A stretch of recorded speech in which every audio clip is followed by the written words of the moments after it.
Olho d'Água do Borges é um município brasileiro que se encontra no estado do Rio Grande do Norte. A cidade possui pouco mais de 4.300 habitantes, segundo os dados de 2014 do Instituto Brasileiro de Geografia e Estatística. Possuindo pouco mais de 141 km², Olho d'Água é uma terra de muitos artistas e se destaca pela sua diversidade sociocultural.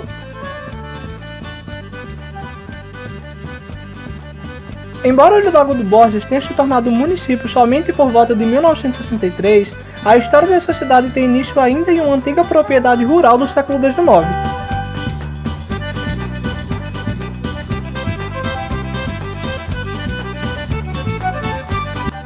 Então, ficou curioso para entender um pouco mais sobre essa história? Então vem conosco que nós estaremos explicando um pouco mais sobre a história de Olho d'Água do Borges.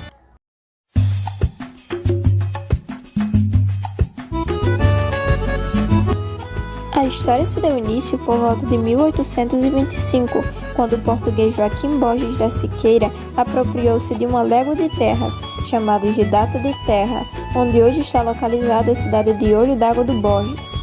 Tudo isso ocorreu na época da expansão da criação de gado. Nesse mesmo período foi feita uma cacimba de gado, perto de uma fonte que tinha água limpa e azul, que foi denominada Cacimba da Fazenda, na qual preserva este nome até hoje. Os tempos se passaram e as terras da fazenda foram vendidas ao senhor Manuel de Barros Lima, que após o seu falecimento, os herdeiros doaram uma pequena parcela das suas terras para a construção da capela de Nossa Senhora da Conceição. Com a necessidade de se ter um lugar apropriado para a realização de eventos religiosos, os moradores da fazenda e de seus arredores reivindicaram a construção da capela, tendo em vista que a população aumentava e não dava para que as missas fossem realizadas em suas casas. Bom, agora que vocês já entenderam um pouco mais a respeito da história de Olho d'Água do Borges, posteriormente estaremos falando um pouco mais sobre as construções mais importantes da cidade.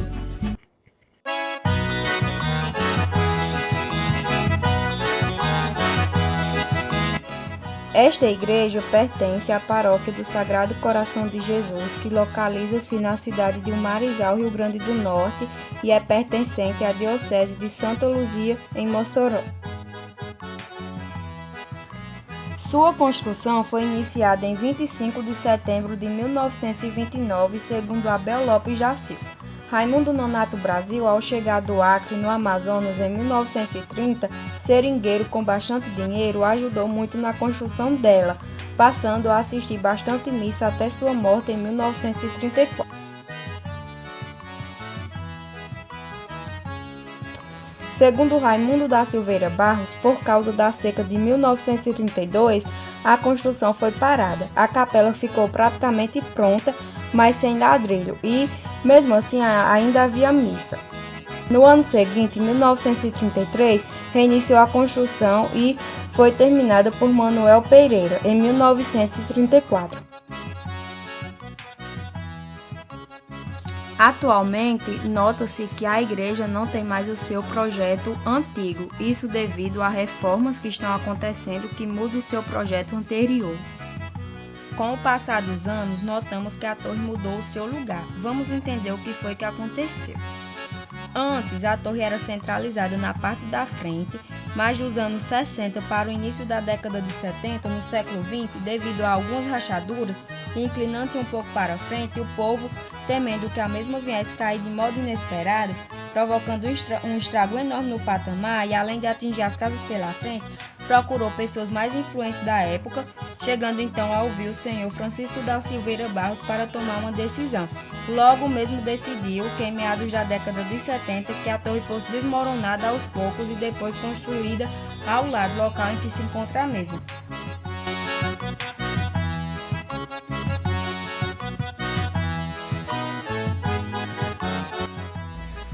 Essa instituição foi criada em 30 de julho de 1977 como Escola de Primeiro Grau Municipal de Olho d'Água do Borges.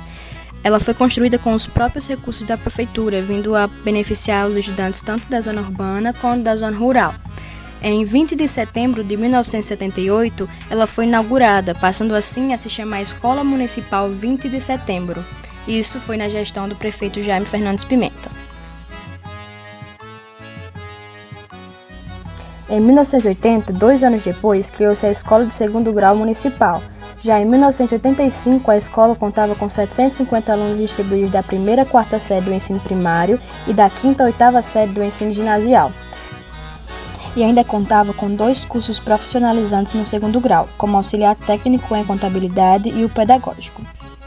Em 1998, a Secretaria da Educação do Estado do Rio Grande do Norte, através do Diário Oficial número 9.291, publicou a portaria número 413/98, criando a Escola Estadual 20 de Setembro e permanecendo no nome esta data por ser ela da fundação.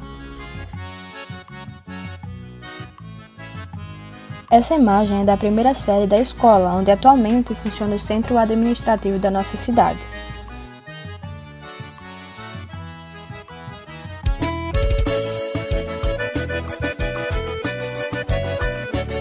Uma outra construção de extrema importância para a comunidade olidaguense foi a construção da Cacimba da Fazenda, tendo seu início por volta de 1938, enquanto Olidago do Borges ainda era uma vila e pertencia à cidade de Patu. Devido às secas que aquela região vinha sofrendo, a comunidade exigiu que fosse feito um cacimbão nas terras pertencentes ao senhor Felinto da Silveira Barros, a fim de fornecer água potável a toda a comunidade. O senhor Felinto, já casado e com seus filhos, resolveu ceder o local para que houvesse a construção da cacimba e pouco tempo depois a comunidade toda se uniu e perfuraram um cacimbão. Hoje em dia, o local é conhecido como Cacimba da Fazenda e é de lá de onde vem a principal fonte de água da cidade.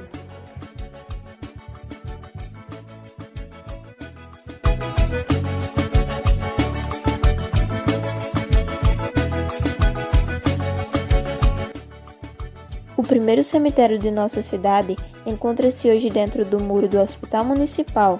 A história é um tanto quanto curiosa.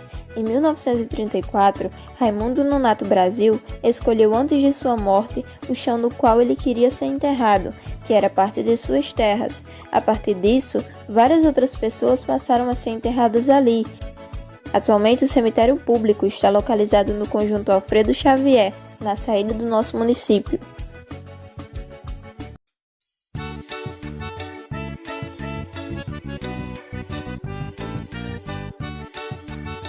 Em 1942, Júlio Fernandes da Costa, através da Prefeitura de Patu, demoliu o mercado de palha e construiu de alvenaria.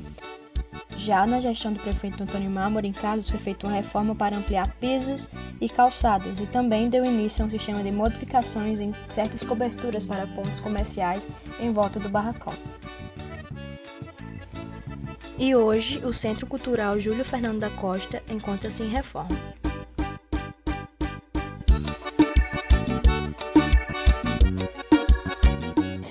Não se sabe ao certo quando a propriedade foi construída. Entretanto, a mesma é pertencente ao senhor Antônio Amorim Carlos e é utilizada na fabricação de telhas e tijolos, tanto para o município local quanto para cidades vizinhas.